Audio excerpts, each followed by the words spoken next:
शुक्लाम्बरधरं विष्णुं शशिवर्णं चतुर्भुजं प्रसन्नवदनं ध्याये सर्वविघ्नोपशान्तये सदाशिवसमारम्भां शङ्कराचार्यमध्यमाम् अस्मदाचार्यपर्यन्तां वन्दे गुरुपरम्परां नारायणं नमस्कृत्य नरं चैव नरोत्तमं देवीं सरस्वतीं व्यासं ततो जयमुदीरयेत्। సమగ్ర మహాభారత కథాకథనంలో పిల్లల కోసం మహాభారతం అన్నటువంటి మన శీర్షిక. ఇందులో భాగంగా మనము గత కొద్ది నెలలుగా మహాభారతంలోని కథల్లో వరుస క్రమంలో చెప్పుకుంటూ వస్తున్నాం. ఆ నేపథ్యంలో ఆది సభా పర్వాలు అయిపోయాయి. వనపర్వంలో మనం ఇప్పుడున్నాం. వనపర్వంలో నేపథ్యం ఏమిటంటే పాండవులు తీర్థయాత్రలు చేస్తున్నారు. ఆ సమయంలో వివిధమైనటువంటి ఋషులు వాళ్ళ దగ్గరికి రావడము, వాళ్లకు కథలు చెప్పడము, తర్వాత స్థల మహత్యాల గురించి చెప్పడము, ఇలాంటి విషయాలన్నీ జరుగుతున్నాయి. ఆ నేపథ్యంలో మనకు మార్కండేయ మహర్షి అయినటువంటి మహర్షి, గొప్ప మహర్షి ధర్మరాజాదుల దగ్గరికి వచ్చాడు అని ముందు కథలోనే చెప్పుకున్నాం. ఆ వచ్చినప్పుడు ధర్మరాజు అతడితో, ఎందుకంటే మార్కండేయ మహర్షి బ్రహ్మ వయసుతో సమానమైనటువంటి వయసు ఉన్నటువంటి వాడు, ఎన్నో ప్రళయ కాలాలను చూసినటువంటి వాడు, ఎన్నో మళ్ళీ ప్రపంచ ఉత్పత్తి అదంతా చూసినటువంటి వాడు, అందువల్ల ఎంతో వయసు ఉన్నటువంటి వాడు, చాలా వయసు ఉన్నటువంటి వాడు. అయినా వృద్ధుడైనప్పటికీ కూడాను వృద్ధుడుగా కనిపించేటువంటి వాడు కాదు, సుమారు 20 ఏళ్ల ప్రాయం ఉన్నటువంటి వయసులో ఉన్నటువంటి వాడుగా కనిపించేటువంటి వాడు. అంత గొప్ప మహర్షి అతను.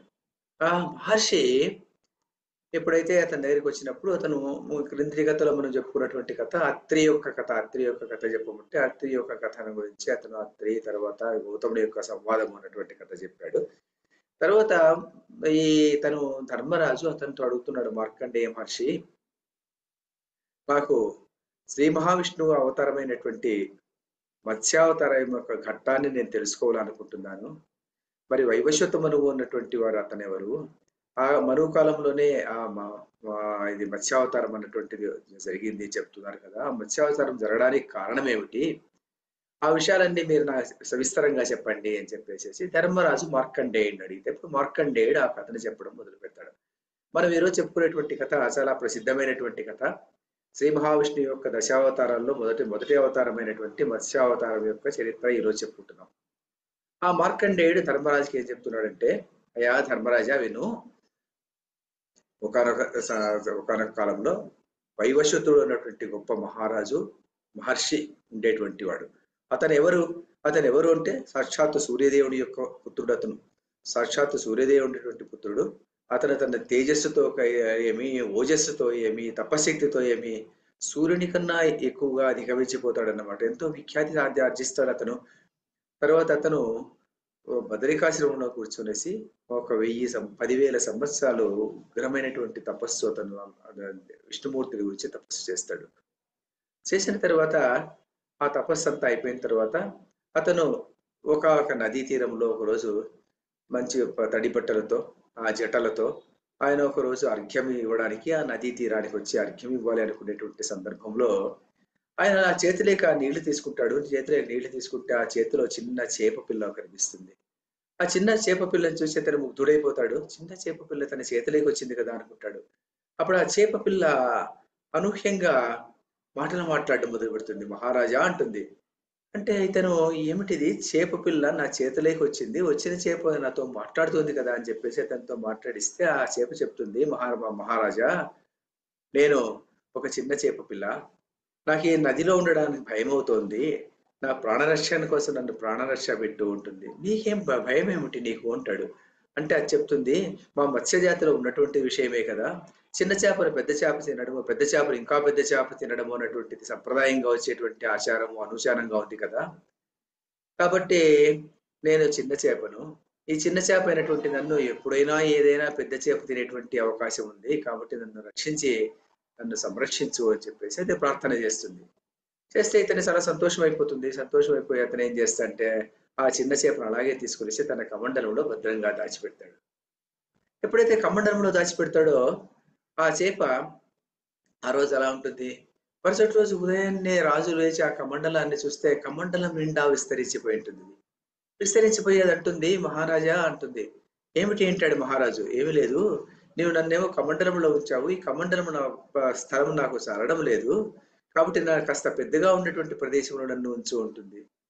సరే మహారాజు ఏం చేస్తాడు, దాన్ని తీసుకుంటాడు, దాన్ని తీసుకునేసి ఒక తొట్టిలో వదులుతాడు. తొట్టిలో నీళ్లు ఉన్నటువంటి ఒక తొట్టిలో వదులుతాడు. అది ఒక రోజులోనే ఆ తొట్టి అంతా ఆక్రమించుకుంటుంది. ఆక్రమించుకొని మహారాజా అంటుంది మళ్ళీను. ఏమిటి అంటాడు, ఈ తొట్టి నాకు చాలడం లేదు, నా పరిమాణం పెరిగిపోయింది, కాబట్టి ఇక్కడ నేను ఉండలేను, కాబట్టి దాన్ని ఇంకా పెద్ద ప్రదేశంలో ఉంచు అని అడుగుతుంది. సరే అంటాడు, దాన్ని తీసేసి ఒక దిగుడు బావిలో ఉంచుతాడు. దిగుడు బావిలో ఉంచుతాం, మళ్ళీ అదే విషయమే. దిగుడు బావంతా ఆక్రమణ చేసుకుంటుంది మరుసటి రోజుకంతా నది. మళ్ళీ నాకు స్థలం కావాలి అంటుంది. మరి అతను దిగుడు బావిలో నుంచి తీసి చెరువులో ఉంచుతాడు, చెరువుంతా ఆక్రమించుకుంటుంది. చెరువులో ఉన్నటువంటి నది మళ్ళీ అడుగుతుంది అనమాట, నేను చెరువులో ఉన్నాను, చెరువు నాకు చాలడం లేదు, గంగా నదిలో నన్ను వదిలిపెట్టు ఉంటుంది. మరి నేను గంగా నదిలో వదిలిపెట్టాలంటే నీ పరిమాణం ఇంత పెద్దగా ఉంది, నేను నిన్ను తీసుకోవడానికి సాధ్యమవుతుందా అంటాడు మహారాజు. ఆ చేప అంటుంది, నీవేం భయపడక్కర్లేదు, నేను ఎంత స్థూలగా ఉన్నప్పటికీ కూడాను నన్ను సులభంగా నీవు నదిలో ఉంచొచ్చు, ఆ శక్తి నీకు ప్రసాదిస్తున్నాను, నన్ను నదిలో ప్రవేశపెట్టు. ఇప్పుడు మహారాజు దాన్ని అలా తీసుకుంటే అలవోకగా చేతులకు వచ్చేస్తున్నది. దాన్ని గంగా నదిలో వదులుతాడు. మరి ఒక రోజులో గంగా నది అంతా ఆక్రమించుకుంటుంది. ఆక్రమించుకునేసి చెప్తుంది, మహానుభావ, నేను ఈ గంగా నది కూడా నాకు చాలడం లేదు, కాబట్టి నీవు నన్ను సముద్రంలో ఉంచు అని చెప్తుంది. అప్పుడు ఈ మహారాజు ఏం చేస్తా అంటే, తర్వాత దాన్ని తీసుకుంటే అలాగే భారమే లేదు.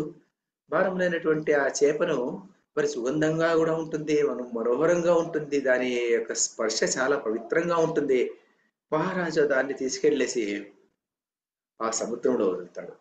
సముద్రంలో వదిలినప్పుడు అప్పుడు అడుగుతాడు అన్నమాట, నీవు ఎవరు, నీవు ఒక రోజులో కమండలం అంతా వ్యాపించావు, మరొక రోజులో చెరువు తొట్టి అంతా వ్యాపించావు, మరొక రోజు దిగుడు భాగంతా వ్యాపించావు, తర్వాత చెరువు అంతా వ్యాపించావు, తర్వాత గంగా నది అంతా వ్యాపించావు, ఇప్పుడు సముద్రంలో ఉంచాను నేను, నీవెవరు, నీ అసలు స్వరూపం ఏమిటి అని చెప్పేసి ఇతను అడుగుతాడు. అడిగినప్పుడు ఆ చేప నవ్వుతూ చెప్తుంది, మహారాజా, నేనే మహావిష్ణువు, నిన్ను కాపాడడం కోసమే వచ్చాను నేను. ఈ రోజు నుంచి 7వ రోజుకు గొప్ప ప్రళయం రాబోతుంది, గొప్ప ప్రళయం వచ్చేస్తుంది. ఆ ప్రళయం వచ్చినప్పుడు ప్రపంచమంతా నాశనం అయిపోతుంది. అప్పుడు ఏ కారణం అయిపోయి ఆకాశము భూమి అంతా జలాలతో నిండిపోతుంది. ఆ జలాలతో నిండిపోయినటువంటి సందర్భంలో నా యొక్క సహాయం లేకుండా నీవు ఆ జలరాశిని అతిక్రమించడం నీకు సాధ్యం కాదు. కాబట్టి ఈ స్థావర జంగమాత్మకమైనటువంటి భూమి అంతా అలా నశించిపోయేదానికి ముందు నిన్ను నేను కాపాడాలి అని వచ్చాను నేను. నీవు నేను చెప్పినట్టు విను అని చెప్పేసి అది చేప చెప్పడం మొదలు పెడుతుంది. మహారాజు చాలా శ్రద్ధగా వింటుంటాడు. మహావిష్ణువు ఎదురుగా నిలుచుకున్నాడు, చేప రూపంలో ఉన్నాడు. ఆ చేప చెప్తుంది, మహారాజా, నీవు వెంటనే వెళ్ళి మళ్ళీ సృష్టికి కావలసినటువంటి బీజాలంతా సేకరించు, తర్వాత అక్కడికి కావలసినటువంటి వస్తువులన్నీ సేకరించుకో, నీవు సప్త మహర్షులతో వచ్చి ఒక నావలోకి కూర్చొని ఉండు. నేను ఆ నావకు 2 గట్టి తాళ్లను బంధిస్తాను. ఆ బంధించినటువంటి తాళ్లను నేను గొప్ప చేప రూపంలో వచ్చి 2 కూరలతో వస్తాను. ఆ 2 కూరలకు దాన్ని బంధించు, తర్వాత కార్యక్రమం నేను చూసుకుంటాను ఉంటుంది ఆ చేప. మహారాజుకు ఆశ్చర్యం అయిపోతుంది. సరే అంటాడు. సరే అని చెప్పేసి ఇంకా 7 రోజులే ఉన్నది ప్రళయం వచ్చేదానికి. అతను వెంటనే వచ్చేసి ఆయన ఏం చేస్తా అంటే, సృష్టికి కావలసినటువంటి సమస్తమైనటువంటి బీజాలు, విత్తనాలన్నీ సేకరించుకుంటాడు. సేకరించుకొని ఒక నావలో, అందమైనటువంటి నావలో ఎక్కి సప్తఋషులు కూడా అందులో ప్రవేశిస్తారు. ప్రవేశించిన తర్వాత వాళ్ళు ఆ నదిలో ఆ చేప కోసం ఎదురు చూస్తూ ఉంటారు అనమాట. అప్పుడు మహాతరంగమైన మహా మేఘాలంతా ఆకాశంలో అంతా కమ్ముకునిపోయి ఉంటాయి. మేఘ గర్జనలు తో ఆ ప్రపంచం అంతా అల్లకలోలం అయిపోతుంటుంది. ఆ సందర్భంలో వీళ్ళు మళ్ళీ ఆ చేపను తలుచుకుంటారు. ఎప్పుడైతే ఆ చేపను తలుచుకుంటాడో మహారాజు, దూరంలో 2 కూరలు ఉన్నటువంటి పెద్ద చేప, సముద్రం అంతా వ్యాపించినటువంటి గొప్ప చేప ఆ ప్రాంతానికి వస్తుంది. వచ్చి రాగానే మహారాజు ఏం చేస్తా అంటే, ముందు చెప్పిన ప్రకారంగా ఆ చేప కూరలకు ఈ తాళ్ళేసి బంధించేస్తారు. బంధించగానే ఆ చేప మహావేగంతో ఆ సముద్రం నుంచి బయటికి రావడానికి సముద్రంలో ఈదడానికి మొదలు పెడుతుంది అనమాట. ఈదుకుంటూ వెళ్ళిపోతూ ఉంటుంది. ఆ లవణ సముద్రంలో అలా వెళ్ళిపోతూనే ఉంటుంది. సముద్రం అలలతో నాట్యం చేస్తూనే ఉంటుంది. పెనుగాలులు ఒకవైపు, ఆ నౌక అటు ఇటు తిరుగుతూ ఉంటుంది. ఆ సముద్రం ఘోష ఎలా ఉంటుందంటే, మత్తెక్కిన ఉన్మాదిలా అది ఘోష పెడుతూ ఉంటుంది. మరి నేల కనపడదు, దిక్కులు కనపడదు, మూలలు కనపడదు, ఆకాశం కనపడదు, కనపడదనమాట. భూమి, ఆకాశము సమస్తము ఒకటిగా అయిపోయి ఉంటుంది. అంతా నీరే. అంతా నీరే అయిపోయి ఉంటుందనమాట. అంతా నీరే అయిపోయి ఉంటుంది. అటువంటి సందర్భంలో ఆ చేప మాత్రము ఆ పెద్ద నౌకను లాక్కొని వెళ్ళిపోతూ ఉంటుంది. కొన్ని సంవత్సరాలు అలా వెళ్ళిపోతుంది. వెళ్ళిపోయిన తర్వాత అది హిమవత్ శిఖరాలకు వెళ్ళిపోయేసి హిమవత్ పర్వత శిఖర ప్రాంతాల్లో అది నిలుస్తుందనమాట. నిలిచి ఆ చేప నవ్వుతూ చెప్తుంది, మహారాజా, ఇదిగో ఇది హిమవత్ పర్వత శిఖరం. ఈ శిఖరము మనం అగ్రానికి మనం చేరుకున్నాము. అంటే అంత ఎత్తు నీళ్ళు వచ్చేసింది అనమాట అప్పటికేను. ఆ అగ్రంలో మనం ఉన్నాము. ఈ దీనిని నా నౌకరు ఈ అగ్రానికి కట్టు, బంధించు అని చెప్తుంది. మహర్షులు తర్వాత మహారాజు ఒకటి దిగేసి దాన్ని అనుసంధానం చేస్తారు. ఎప్పుడైతే అనుసంధానం చేస్తారో ఆ హిమవత్ పర్వత శిఖరానికి అనుసంధానం చేస్తారో ఆ చేప చెప్తుంది, నేను ఇక్కడ నుంచి నేను వెళ్ళిపోతాను. ఇక్కడ నీకు దేవాసురులు కానీ మానవులు కానీ ఎవరు కూడా లేరు. ఇప్పుడు అందరూ నాశనం అయిపోయారు. నీవు మళ్ళీ దేవాసుర మానుష రూపధారులైనటువంటి సర్వ ప్రజలను, సర్వ లోకాలను, చరాచరాత్మకమైనటువంటి సమస్త ప్రపంచాన్ని నీవే సృష్టించాలి.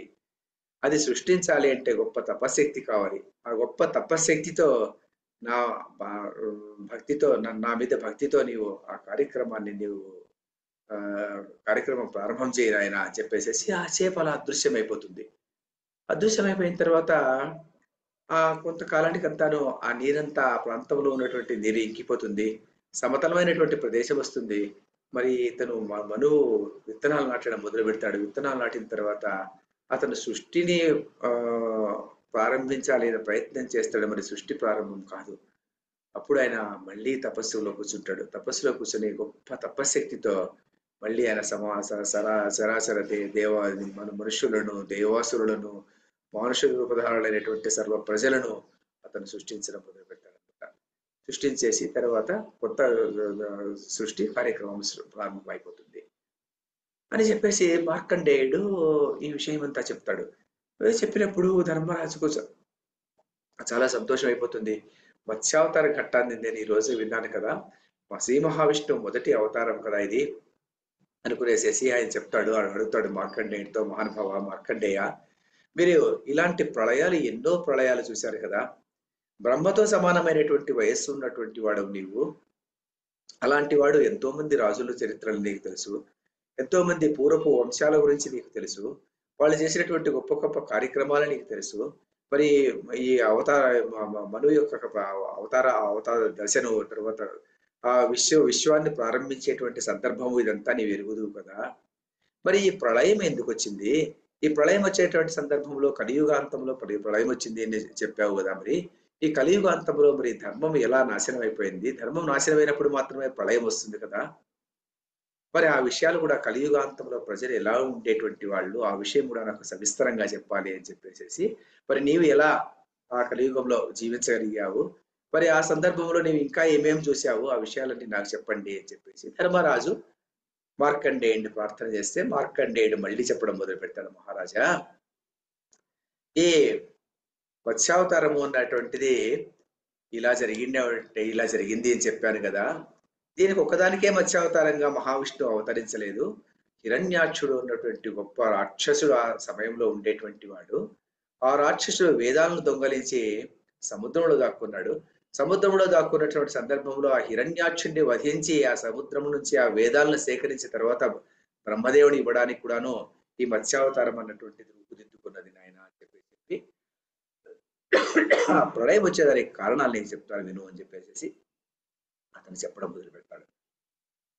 కలియుగాంతమయ్యేటువంటి సందర్భంలో ప్రజలంతా ఎలా ఉంటారంటే, చాలా మంది ఉన్న ప్రజలందరూ కూడా అసత్య భాషణులుగా తయారైపోతారు. సత్యం అన్నటువంటిది వాడి నోటిలో రానే రాదు. యజ్ఞము గాని, దానము గాని, తపస్సు గాని, వ్రతాలు గాని ఇవన్నీ నామమాత్రంగా మిగిలిపోతాయి కలియుగాంతములో. మరి బ్రాహ్మణులు ఉన్నటువంటి వాళ్ళు వేదాధ్యాయము అలాంటివన్నీ వదిలిపెట్టేసి సర్వభక్షకులై సంచరిస్తారు. మాంసాహారాన్ని భుజించడం మొదలు పెడతారు. తర్వాత రాజులు ఎలాంటి వాళ్ళు అంటే మ్లేచ్ఛులు అనేటువంటి రాజులు పాలకులు అయిపోతారు. మనుషులకు శారీరక శక్తి అంతా సన్నగిల్లిపోతుంది. మనం చెప్పుకునేటువంటి పరిమళ ద్రవ్యాలు ఉన్నాయి కదా! పరిమళ ద్రవ్యాలే పరిమళ హీనాలుగా అయిపోతాయి. మరి స్త్రీలంతా పొట్టివారుగా అయిపోతారు. పొట్టివారుగా ఉన్నటువంటి వాళ్ళు స్త్రీలు సదాచారాలన్నీ శీలాచారాల్లో, సదాచారాల్లో అన్నని గాలికి వదిలేస్తారు. నోటి నిండా ఎప్పుడు బూతులే పలుకుతుంటారు. మరి బ్రాహ్మణులు వేదాలను అలా పక్కన నెట్టేసేసి, మరి వారు ముని రూపంలో ఉండడానికి ప్రయత్నం చేసే నేపథ్యంలో వాళ్ళు గడ్డాలు, తర్వాత మీసాలు పెంచడం మొదలుపెడతారు. గడ్డాలు, గోర్లు ఇవన్నీ పెంచుకొనేసి వాళ్ళు ప్రజలను మోసం చేయడానికి కోసం ఒక ముని వృత్తిలో ఉన్నట్టుగా నటిస్తూ ఉంటారు వాళ్ళు. మరి బ్రహ్మచారిలో ఉన్నటువంటి వాళ్ళు ధనలాభంతో వాళ్ళేం చేస్తుంటారంటే, గురువులను గురు పత్తులతోనే సంభోగిస్తుంటారు. ఇంద్రుడు సకాలంలో వర్షించడం విడిచిపెట్టేస్తాడు. ఎందుకంటే అన్ని అంతా అధర్మం అయిపోయి ఉంటుంది. అధర్మం ఉన్నటువంటి ప్రాంతంలో యజ్ఞాలుండవు. యజ్ఞాలు లేనటువంటి సందర్భంలో మరి వర్షాలుండవు. వర్షాలు ఉండేటువంటి లేనటువంటి సందర్భంలో ప్రజలంతా చాలా కష్టపడుతుంటారనమాట. అప్పుడు యుగాంతంలో ధర్మాత్ములంతా దరిద్రులైపోతారు. మరి అధర్మపరులైనటువంటి వాళ్ళంతాను ఎక్కువ కాలం బతికేటువంటి వాళ్ళైపోతారు. మనుష్యులను తినేటువంటి జంతువులు అలాంటివన్నీను విహార స్థలాల్లో కానీ, దేవాలయాల్లో కానీ అలా అలా అలా సంచరిస్తూ ఉంటాయి. మరి స్త్రీలు 7 ఏళ్లకే గర్భవతులయ్యేటువంటి సామర్థ్యం వాళ్ళకొస్తుంది. పురుషులు 10 ఏళ్లకే 10 ఏళ్ల పిల్లవాడే మరి సంతానోత్పత్తి చేసేటువంటి శక్తి అతనికి కలుగుతుంది. 16 సంవత్సరాలకంతా మనుషులంతా వాళ్ళకు వెంట్రుకలు నరిసిపోవడం మొదలైపోతుంది. వృద్ధులైపోవడం మొదలుపెడతారు. మరి వృద్ధులైపోయినటువంటి వాళ్ళు ఈ కామ చింతనలు మాత్రం వదిలిపెట్టకుండా కామ చింతనలో అలా తృప్తులై అలా ఉండిపోతారు వాళ్ళు. ఇలాంటి సందర్భంలో మరి వేదాలు గాని, యజ్ఞాలు గాని, తపస్సు గాని, దానాలు గాని ఇలాంటివన్నీ ఏమాత్రము గోచరించకుండా పోతాయి. ఏమాత్రం గోచరించకుండా పోయి ప్రజలంతా పూర్తి అసత్య భాషణలైపోయి, పూర్తి అధర్మాత్ములైపోయినటువంటి సందర్భంలో మరి ప్రపంచమంతా అల్లకల్లోలం అయిపోతుంది.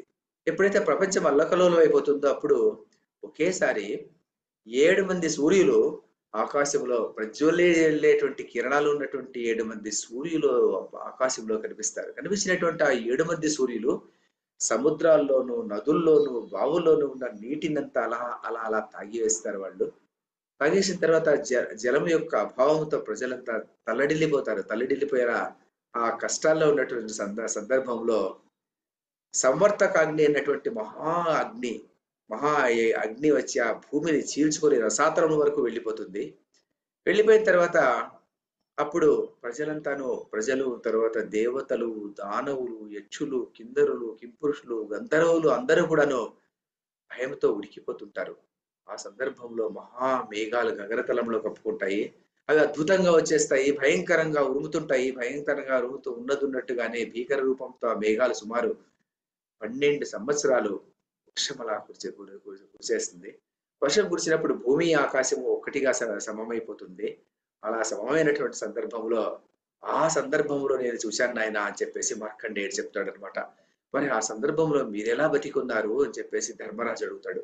అప్పుడు మార్కండేయుడు చెప్తాడు, అలాంటి సందర్భంలో ఎప్పుడైతే ఆకాశము, భూమి అంతా ఒకటిగా కలిసిపోయిందో నేను ఆ మనువు ఆ పడవలో కూర్చునేసి సప్తఋషులతో కలిసి వెళ్ళిపోవడం నేను చూశాను. వెళ్ళిపోయినప్పుడు ఆ నౌకతో సమానంగా ఈదుకుంటూ నేను చాలా దూరం వెళ్ళాను. వెళ్ళినప్పుడు అలా వెళ్ళి కొంత దూరం వెళ్ళే సమయానికి ఆ నౌక చాలా వేగంగా వెళ్ళిపోయింది. ఎందుకంటే మహావిష్ణువు లాగుతున్నటువంటి ఆ నౌక చాలా వేగంగా వెళ్ళిపోయింది. నేను ఆ వేగాన్ని అందుకోలేకుండా పోయాను. అందుకోలేకుండా పోయినప్పుడు ఆ మహారణ్యంలో నేను అలా ఒంటరిగా తిరుగుతూ మరి ఎక్కడికెళ్ళాలో తెలియదు. ఏ మూల తెలియదు. ఏ దిక్కు తెలియదు. పగలో రాత్రో తెలీదు. సాయం సంధ్య తెలీదు. అలాంటి సందర్భంలో నేను ఆ కొట్టుమిట్టు ఆడుతున్నటువంటి సందర్భంలో నేను అలా వెళుతూ ఒక మర్రి చెట్టు దగ్గరికి నేను వచ్చి ఆగాను. అనూహ్యంగా ఆ మర్రి చెట్టు తొర్రలో ఒక హంసతూలిక తల్పం పైన ఒక చిన్న బాలుడు పవళించి ఉన్నాడు. మరి ఆ బాలుడు ఇంత జగమంతా ఇది ప్రళయానికి లోనైపోయింది కదా! మరి ప్రపంచమంతా నాశనం అయిపోయింది. మరి ఈ బాలుడు ఎలా బతికాడప్పా అని చెప్పేసి నేను భవిష్యత్ వర్తమానాలు మూడుంటిని తెలిసినటువంటి మహర్షి నేను. అందువల్ల ఒక్కసారిగా నా దివ్య దృష్టిని సారించి ఆ బాలుడెవరు తెలుసుకుందామని ఎంతో ప్రయత్నించాను. కానీ నా వల్ల కాలేదు. ఆ బాలుడెవరు అతని ఆచూకీ నాకు తెలియకుండా పోయింది. అప్పుడు నేను ఆ బాలుడిని అలా చూస్తూ ఉండిపోయాను. శ్రీవత్సాంకంతో మెరిసిపోయేటువంటి ఆ బాలుడు ఆ ప్రదేశంలో ఉన్నాడు. ఉండినటువంటి ఆ బాలుడు నాతో మాట్లాడడం మొదలుపెట్టాడు. మార్కండేయ, నీవు చాలా అలసిపోయావు నీవు. అలసిపోయినటువంటి వాడు ఎన్నో ఏళ్లుగా నీవిలా ఈ మహారణవంలో ఈదుకుంటూ వస్తున్నావు కదా! కాబట్టి నీకు విశ్రాంతి అవసరము. నీకు కావాల్సినటువంటి సదుపాయాలన్నీ ఇంకొక ప్రదేశంలో నేను తయారు చేశాను. నీవు ఆ ప్రదేశానికి వెళ్ళుదువు కానీ రా అని చెప్పేసి అతను పెద్దగా నోరు తెరిచాడు. ఆ బాలుడు నోరు తెరిచాడు. అప్రయత్నంగా నా శరీరం అందులోకి వెళ్ళిపోయింది. ఎప్పుడైతే నేను ఆ శరీరంలోకి వెళ్ళిపోయానో, లోపలికి వెళ్లి చూస్తే ఆ లోపల సరాసర జగత్తు, పర్వతాలు, నదులు, నదాలు, ప్రజలు, దేవతలు, దానవులు, యక్షులు అందరూ నేను ఆ ప్రదేశంలో చూడగలిగాను నేను. మరి ఇప్పుడేదేనో చూశాను కదా! మరి ప్రళయం వచ్చింది చూశాను కదా! ప్రళయం వచ్చినప్పుడు ప్రళయంలో అందరూ మునిగిపోయారు కదా! ప్రజలంతా నాశనమైపోయారు కదా! ఇల్లు, వాకిళ్ళన్నీ పడిపోయాయి కదా! అని నేను అనుకునేసి లోపలికొచ్చి చూస్తే, ఆ బాలుడి యొక్క కుర్చీలో సమస్తము సర్వస్వము అలాగే ఉంది. చెక్కు చెదరకుండా ప్రపంచమంతా అలాగే ఉంది. ఆ దృశ్యాన్ని చూసి నేను చాలా సంతోషపడిపోయాను. మరి అలా ముందుకు వెళ్తుంటే బ్రాహ్మణులు వేదఘోష చేసేటువంటి బ్రాహ్మణులు కనిపించారు. రాజ్యాలను ఏలేటువంటి క్షత్రియులు కనిపించారు. మరి వ్యాపారం చేసేటువంటి వర్తకులు కనిపించారు. శూద్రులు కనిపించారు. తర్వాత వాళ్ళందరూ అలా సంచరిస్తూ ఉన్నారు. సంచరించేటువంటి వాళ్ళు ఎవరెవరి ధర్మంలో, ఎవరెవరి స్వధర్మంలో వాళ్ళు నిష్ణాతులై, ప్రతిష్ఠితులై, సుప్రతిష్ఠితులై ఉన్నారు. నేను ఆ ప్రదేశం చూసి చాలా సంతోషపడిపోయాను. సంతోషపడిపోయి మళ్ళీ ప్రపంచాన్ని చూడగలిగాను కదా అనుకున్నాను. అనుకునేసి మరి ఆ బాలుని యొక్క కుర్చీ యొక్క అంతరము ఎక్కడ ఉంది అని పరిశీలిద్దామని చెప్పేసి ఎంతో ప్రయత్నం చేశాను. సుమారు 100 సంవత్సరాలు అతని కుర్చీలోనే నేను ఈదుకుంటూ ఎక్కడికి వెళ్ళినప్పటికీ కూడాను అతని అంతం అన్నటువంటిది నాకు కనిపించలేదు. అప్పుడు మళ్ళీ ఆ బాలుడిని స్మరించుకుంటే ఒక్కసారిగా నేను ఆ బాలుడి నోటిలో నుంచి బయటికి వచ్చాను. బయటికి నిర్గతమైనటువంటి నన్ను చూసి ఆ బాలుడు నవ్వుతూ, నీవు సేద తీర్చుకున్నావు కదా! 100 ఏళ్ళు ఒక కుర్చీలో ఉన్నావు కదా! అని సంతోషపడుతూ చెప్పి, నీవు ప్రపంచమంతా నాశనం అయిపోయింది. ప్రళయం వచ్చింది నీవు అనుకున్నావు కదా! నా నాలో నీవు దాన్ని చూసావు కదా! ప్రపంచాన్నంతా చూసావు కదా! అని చెప్పేసి అద్భుతమైనటువంటి ఆ వివరణ చెప్పడం చూసి నేను ఆశ్చర్యపోయి, మహానుభావా నీవెవరు అని అడిగాను. అప్పుడు ఆ బాలుడు చెప్పాడు, ఈ సమస్త సృష్టికి, జగత్తుకు సృష్టి ఆది, మధ్యము, అంతము అంతా నేనే. శ్రీ మహావిష్ణువు అంటే నేనే. శివుడు అంటే నేనే. బ్రహ్మ అంటే నేనే. తర్వాత సర్వచరాచరమైనటువంటి ప్రపంచము నేనే. ప్రజాపతిని నేనే. సృష్టి అంతా నా చేతిలోనే జరుగుతుంది. సృష్టి అంతా నా చేతిలోనే స్థితమై ఉంటుంది. నా చేతిలోనే స్థితమై ఉంటుంది. నాలోనే లయమైపోతుంటుంది నాయన అని చెప్పేసి అతను చెప్పి తన విశ్వరూపాన్ని అతను చూపించాడు.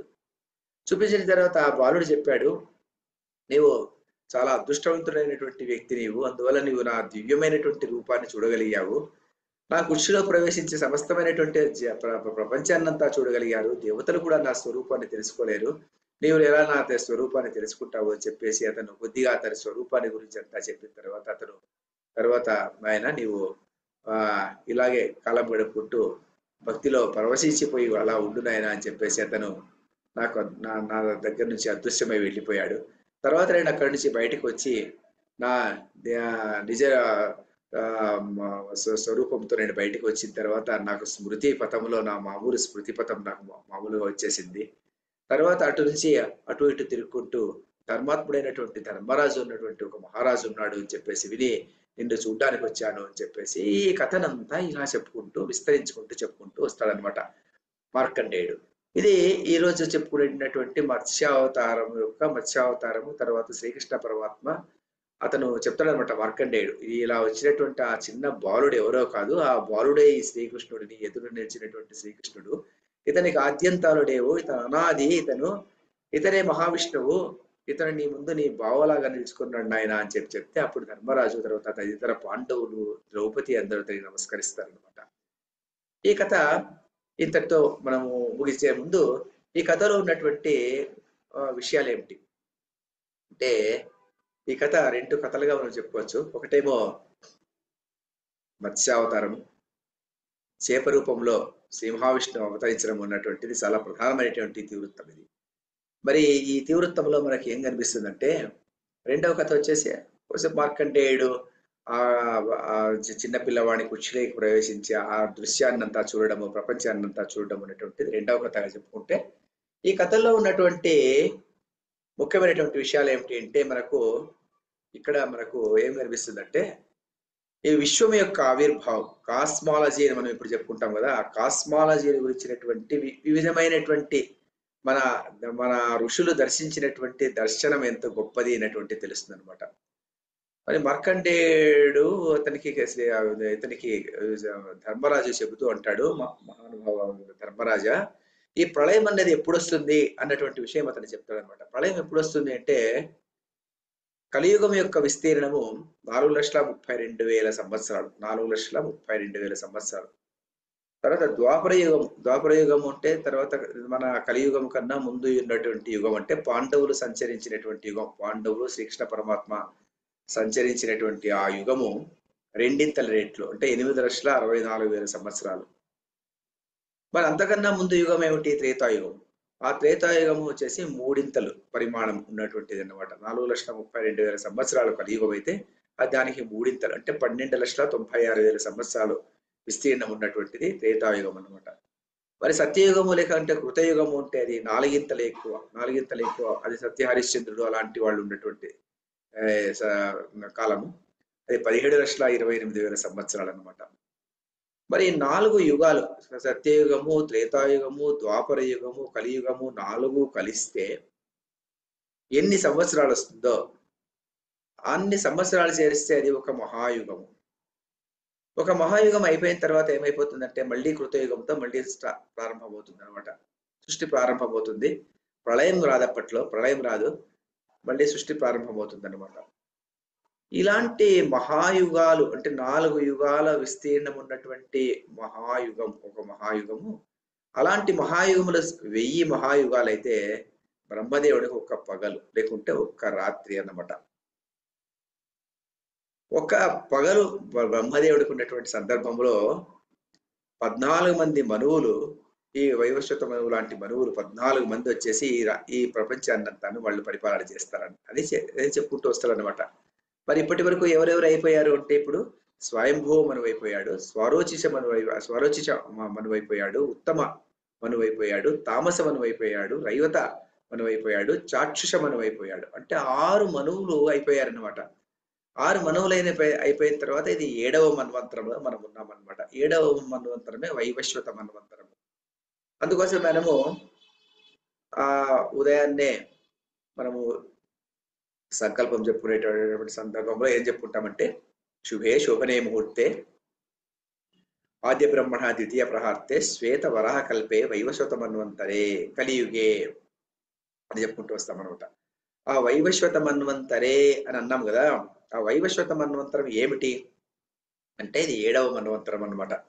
అంటే ఇప్పుడు 7వ మన్వంతరం అంటే బ్రహ్మదేవుని యొక్క ఒక పగలులో 1000 మహాయుగాలు అయితే ఒక పగలు. ఆ 1000 మహాయుగాల్లో మనము ఇప్పుడు 28వ మహాయుగంలో వైవస్వత మనువు ఉన్నటువంటి మనువు స్థాపించినటువంటి యుగంలో మనం ఉన్నామన్నమాట. సో వైవస్వత మనువు అనేటువంటి వాడు దీనికి ఆద్యుడు అన్నమాట. ఈ మహాయుగానికి ఆద్యుడు అతను. అందులో మనము ఇప్పుడు కలియుగంలో 28వ కలియుగంలో మనం ఇప్పుడు ఉన్నాం అనమాట. అది ప్రథమ పాదంలో ఉన్నాం. 2వ పాదం, 3వ పాదం, 4వ పాదం అయిపోయిన తర్వాత కృతయుగం మొదలవుతుంది. మళ్ళీ ద్వాపరయుగం, త్రేతాయుగం వస్తుంది. మళ్ళీ ద్వాపరయుగము, మళ్ళీ కలియుగం వస్తుంది. తర్వాత మళ్ళీ కృతయుగంతో ప్రారంభమవుతుంది.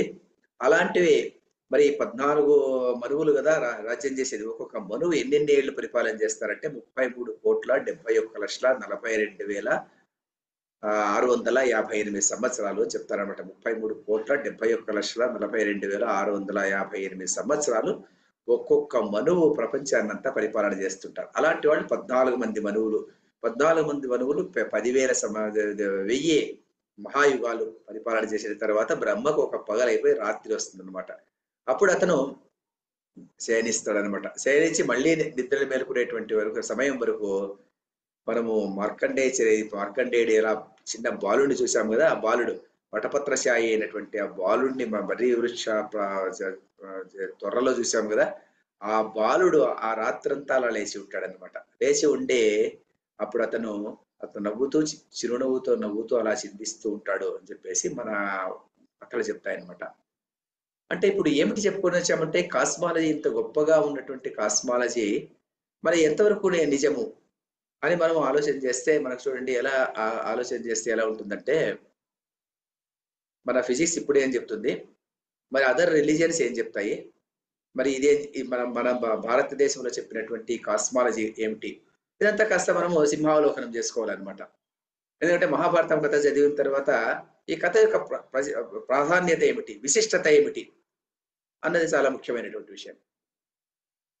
బైబిల్ తీసుకుంటే బైబిల్‌లో మనకు నోవా, NOAH అంటాం అనమాట. ఈ నోవా అన్నటువంటి అతను ఉన్నటువంటి సందర్భంలో ఈ ప్రళయం వచ్చింది అని చెప్పేసి బైబిల్‌లో రాస్తారు. జెనెసిస్‌లో రాస్తారనమాట. అప్పుడు సుమారు సంవత్సరాలు వర్షం వచ్చింది. 40 రోజులు వచ్చింది అని రాస్తారు అక్కడ. 40 రోజులు వచ్చిన తర్వాత ఆ 40 రోజులు అయిపోయిన తర్వాత వర్షం అంతా నిలిచిపోయింది. అప్పుడు ఆ దేవుడు ఉన్నటువంటి అతను ఒక నౌకను అతని దగ్గరికి పంపిస్తాడు. ఆ నౌకలో ఇతను నోవా అనేటువంటి అతను అందులో కూర్చునేసేసి అతను ప్రయాణం చేసి ఒక సమతల ప్రదేశానికి వచ్చి చేరుకుంటాడు. చేరుకున్న తర్వాత అప్పటికి అతనికి 600 సంవత్సరాల ప్రాయం ఉంటుంది అతనికి. అతను సృష్టి కార్యక్రమాన్ని మళ్ళీ ప్రారంభం చేస్తాడు అని చెప్పేసి బైబిల్‌లో మనకి జెనెసిస్‌లో కనిపిస్తుందన్నమాట. అలాగే ఈ గ్రేట్ ఫ్లడ్ అని చెప్పేసి చాలా సివిలైజేషన్స్‌లో అంటే గ్రీక్ సివిలైజేషన్ కానీ, మెసొపొటేమియన్ సివిలైజేషన్ గాని, తర్వాత సుమేరియన్ నాగరికతలో గాని అన్ని చోట్ల కూడా మనకు ఈ గ్రేట్ ఫ్లడ్ అనేటువంటిది మెన్షన్ చేశారన్నమాట. అంటే ఏమిటి అంటే ఇక్కడ ఈ ప్రళయం వచ్చి, ఈ గొప్ప వర్షం వచ్చి, ఆకాశము, భూమి కలిసిపోయేటువంటి సందర్భం ఏర్పడినటువంటిది ఎప్పుడో ఏర్పడిందనమాట. ఏర్పడినటువంటిది అన్ని పుస్తకాల్లోనూ దీన్ని మెన్షన్ చేసుకుంటూ వచ్చారనమాట. అన్ని పుస్తకాల్లోనూ దీన్ని యొక్క ప్రాధాన్యతను వర్ణిస్తూ వస్తారనమాట. మరి అక్కడికిను మనకు ఉన్నటువంటి భేదం ఏమిటి అంటే, మరి బైబిల్ తీసుకుంటే బైబిల్‌లో ఏం రాస్తారంటే, బైబిల్‌లో ఈ ప్రళయం వచ్చిన తర్వాత సృష్టి కార్యక్రమం ఎప్పుడు జరిగిందంటే 4104 సంవత్సరంలో 4104 సంవత్సరం బీసీలో మొదలైంది అని చెప్పేసి రాస్తారనమాట. 4104 బీసీలో ప్రారంభమైంది అంటే ఏమిటి? 4000 అంత నూటి న న న ఇప్పుడు ప్రపంచం యొక్క వయస్సు 4104 సంవత్సరాలు మాత్రమే. మరి అది ఫిజిక్స్‌తో అది ఏకీభవించదన్నమాట. ఫిజిక్స్ ఏం చెప్తుందంటే ఈ భూమి అన్నటువంటిది కొన్ని వేల కోట్ల సంవత్సరాల నుంచి ఈ భూమి ఉంది అని చెప్పుకుంటూ బిగ్ బ్యాంగ్ థియరీ ప్రకారము కొన్ని వేల కోట్ల సంవత్సరాల నుంచి ఈ భూమి ఉంది అని చెప్పుకుంటూ వస్తుందన్నమాట. మరి మనం చెప్పేటువంటి మన హిందూ సంప్రదాయం ప్రకారము, మన సనాతన సంప్రదాయం ప్రకారం ఋషులు దర్శించినటువంటి ఈ కాలం యొక్క వ్యవధి ఎంత అంటే, వాళ్ళు ఎన్నో వేల కోట్ల సంవత్సరాలు వెనక్కి వెళ్ళి మరి ఆ వైవస్వత మా మా మనువులు 6 మంది మనువులున్నారు. ఒక్కొక్క మనువు ఒక్కొక్క కొన్ని కొన్ని కొన్ని కొన్ని కోట్ల సంవత్సరాలు 33 కోట్ల సంవత్సరాల పరిపాలన చేశాడు. మనం ఇప్పుడు 7వ మన్వంతరంలో ఉన్నాము. ఇవన్నీ చెప్పుకుంటూ వచ్చేపాటికి మనం చెప్పేటువంటి ఈ థియరీ అంటాం కదా! ఈ థియరీకి తర్వాత ఫిజిక్స్ ఇప్పుడు చెప్పేటువంటి థియరీకి చాలా దగ్గర సామీప్యము, సామాన్యం కనిపిస్తుంది. కానీ బైబిల్‌లో చెప్పేటువంటి విషయానికి 4104 బీసీ నుంచి మాత్రమే సృష్టి ప్రారంభమైంది అంటే పొంతన లేదన్నమాట. ఫిజిక్స్ వాళ్ళే ఏకీభవించారన్నమాట. బైబిల్ చెప్పినటువంటి ప్రకారం ప్రపంచం 4104లో వచ్చిందంటే ఎవరు ఏకీభవించారన్నమాట. దానికి కుదరదన్నమాట. పొత్తు కుదరదన్నమాట. కానీ మనం చెప్పేటువంటి కాస్మాలజీ మరి వేదిక్ కాస్మాలజీ అంటాం దీన్ని. వేదిక్ కాస్మాలజీ అన్నటువంటిది ఇప్పుడు ఫిజిక్స్‌తో మనకు టాలీ అవుతుందన్నమాట.